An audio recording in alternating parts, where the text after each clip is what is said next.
Feels a bit like the morning after the night before in FPL at the moment. We had such an exciting night on Wednesday with some FA Cup upsets and game week 25 being over, with lots of people scoring points out of Saka and Salah.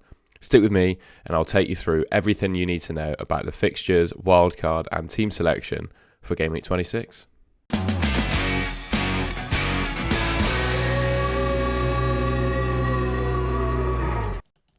Okay, so the first thing we have to look at is Ben Crellin's fixture planner. I'm never going to take any credit for the great work that Ben Crellin does, and you can all check him out on Twitter on the @ in the top right of this little table here. What he's done is basically just updated it, confirming the fixtures that we've got coming up over the next few game weeks. So game week 27, as we know, brings with it a double for Brentford, Brighton, Crystal Palace and Southampton. Now the FA Cup round is over, we know which teams are going to blank in game week 28, and I think it's a better picture than a lot of us were expecting due to basically some pretty big cup upsets. Likes of Grimsby beating Southampton and Sheffield United beating Tottenham has really saved some of us, I think, from pending doom in game week 28, and probably means a lot of us can use our free hit chip later, because I was originally planning to use it in 28, but I think we can navigate our way around it now. So teams that blank in 28 are Brighton, Fulham, Liverpool, City, Man United and West Ham. And then in 29, we've got 12 teams in total with double game weeks: Villa, Bournemouth, Brentford, Brighton, Chelsea, Leeds, Leicester, Liverpool, Man United, Newcastle, Forest and West Ham. And looking a bit further forward, we also have potential double game weeks coming up in 34 and 37. And I'll show you in the next slide what that means for chip strategy. And speaking of chip strategy, me and Big Sam have been in the fish and chip shop and cooked you up the ideal chip strategy if you've got all three of these chips left. So essentially for me, wildcard in 26 seems to be the play. We've all got players that we're probably not happy with in our teams at the moment. Wildcarding in 26 allows you to get rid of those players, as well as building the ideal team for game week 27. And it also allows you to use the bench boost chip in game week 29. So with a view of building this wildcard team to tackle 27 and 29, with playing that bench boost in 29 to maximise your double game week potential. As I said, they've got 12 teams that double in 29, so you can basically have 14 or 15 players with double game weeks to use that bench boost on in game week 29. And as we saw, 34 and 37 are looking like quite sizable doubles, and they're probably involving teams that not many people have players from. So free hitting in either of those weeks seems to be a really good play. And I don't think really there's enough blanks anymore in game week 28 to justify using that free hit chip. I think you can probably tackle it just using your free transfers. And now in terms of how to build that ideal wildcard team, for me, there seems to be a bit of a template forming, and I don't really think there's anything wrong with that.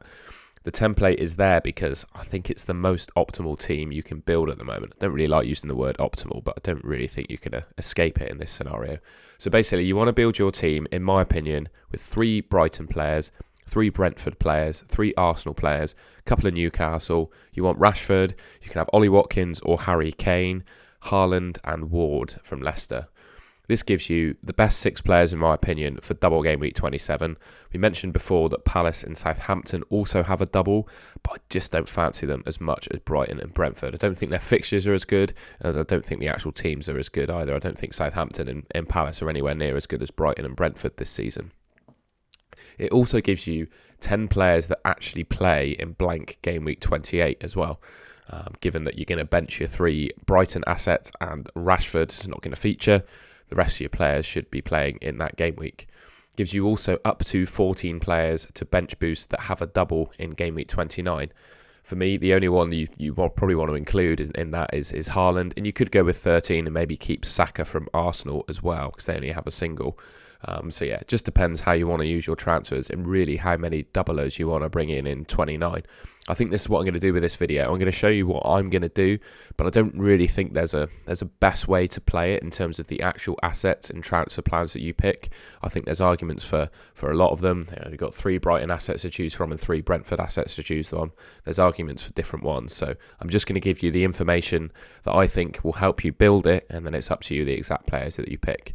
And yeah, as I said, the question that remains is, who do you pick from Brentford, Brighton, Arsenal and Newcastle? And here's what I've done with my team. So I've gone for David Raya in goal. He's a top scoring goalkeeper in FPL at the moment, double in 27 and 29, averaging I think 5 saves per game at the moment. He just looks absolutely ridiculous. And for me, he also, importantly, doesn't blank in game week 28. So for me, he's straight in my wildcard team, and I think he's the best keeper. Ethan Pinnock is the defender that I've selected from Brentford. Having a review of all the underlying numbers, he's actually ahead of Ben Mee. And obviously Ben Mee's become a bit of a cult hero in FPL this season, knocking in a few goals. But if you look at the stats, Ethan Pinnock actually seems to be better than Ben Mee, and he's 0.6 million cheaper. So for that reason, I've gone for him. Lewis Dunk and Estupinan, I think it's really close between the two of them. If we get confirmation that Estupinan is back fit, then I think he'll go in my team. But if we don't, I'll just go it safe with Lewis Dunk. Estupinan seems to be the pick of the Brighton defenders. He's the most attacking and he seems to be nailed. But obviously he's got the injury concern. He got subbed off at the weekend with an injury. Whereas Lewis Dunk is Mr. Stable for Brighton. He plays every game and offers a little bit of goal threat as well. So yeah, just see how we get on in terms of fitness as to which one of those I pick. And then for Arsenal, I've gone for Zinchenko as my defender. I think he's the most attacking of all the Arsenal defenders. I think in the last 2 or 3 game weeks, he's come away with a goal and an assist and some clean sheets. So for me, he looks like the best long-term pick for the Arsenal defence. Talking to Arsenal fans, they seem to think he's absolutely nailed. Tierney doesn't really seem to be getting within a sniff of the team at the moment. I remember when they scored the winner against Villa, I saw on Twitter the video of like the rest of the team that was sat back while the other half of the team obviously attacking and scored. Tierney didn't even join in with the celebration, so it makes me think he's not really favoured at all in that Arsenal team. You can also have Gabriel as backup. On the right there, you see some of the players I think are definitely honourable mentions, and you can definitely justify having Gabriel there. I just think Zinchenko's slightly better. And then for your Arsenal midfielders, there's obviously the trio, in my opinion, maybe even a quartet now involving Trossard. But you've got, Trossard, Odegaard, Martinelli and Saka. I've gone for Martinelli and Saka. Obviously, Martinelli's a bit more of a minutes risk than Odegaard, but he does just seem to be getting amongst the attacking returns more. He's come away from this double game week just gone with with a hat trick, over 20 points. So I don't really think you can argue against Martinelli at the moment. And even when Trossard's in the team, he's playing up front. So yeah, it's hard to justify not going with Martinelli. Mitoma is my Brighton midfielder.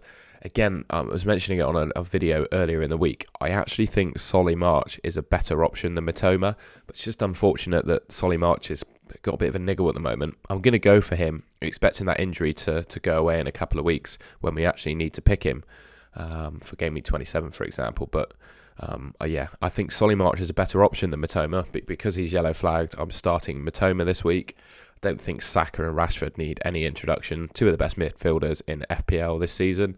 Same with Haaland and Kane, really. The guys are just ever reliable, continually getting points, and 2 of the best assets in the game. And then obviously Ivan Toney as well. Similar sort of story in terms of reliability. It looks like his FA ban, if it does ever come, is now coming in April. So we've got a good solid month where he's likely to be playing. And for me, as long as he doesn't get another yellow card because he's on 8, he's the absolute outstanding captain for game week 27. And as I said, honourable mentions there in terms of striker position. You could have Ollie Watkins. He's in really good form at the moment. Seems to be starting every game for Villa. And he takes the penalties. And he doubles in 29. I think something like a Kane to Watkins move in 29 could be something that I do. And then Evan Ferguson from Brighton, 4.6 million. Seems to be their first choice striker at the moment. Money wasn't an issue in this team. So I didn't need to go with him up front. I could quite well have done. I could have gone with Ferguson instead of Kane, for example. But I just think Kane is a better asset. And I'm obviously already tripled up on Brighton as it is. And then for the bench, like I mentioned, I think Danny Ward just sits there all season, really. Comes in when he needs to. But I'll bench boost this team in 29. Solly March, already spoken about him. Dan Burn is my pick of the cheaper level of Newcastle defenders. Just watching games of recent weeks, he seems to be getting on the end of a corner and nearly scoring pretty much every week. So I think it's only a matter of time before that happens. And I think he's a slightly better option at the moment than Botman because I don't feel like you're entirely relying on clean sheets from Dan Burn. And then the final Newcastle defender, no real surprise. I don't think there's any reason to sell Kieran Trippier. He's got some good fixtures coming up and his double in 29. And yeah, that concludes my wildcard team. Hopefully it gives you a bit of, bit of an idea of the sort of players I'm going for, and maybe a bit of inspiration for your own team. And that concludes the video. I hope you found it useful, gave you some insights around the fixtures, the kind of players you should be looking at picking, and the best chip strategy to navigate the rest of the season. If you enjoyed it or found it useful, please let me know in the comments. Give me a like as well, and subscribe to the Golden Goal channel to see more FPL content from me. And yeah, let me know what you think of my picks as well. Any you disagree with or agree with, just let me know in the comments. I'd be interested to hear your thoughts. And like I say in every video, FPL is all about difference of opinion. If everyone shared the same opinion on players and picks, it would be really boring. So I'd be interested to see what you guys think. I'll see you in the next video.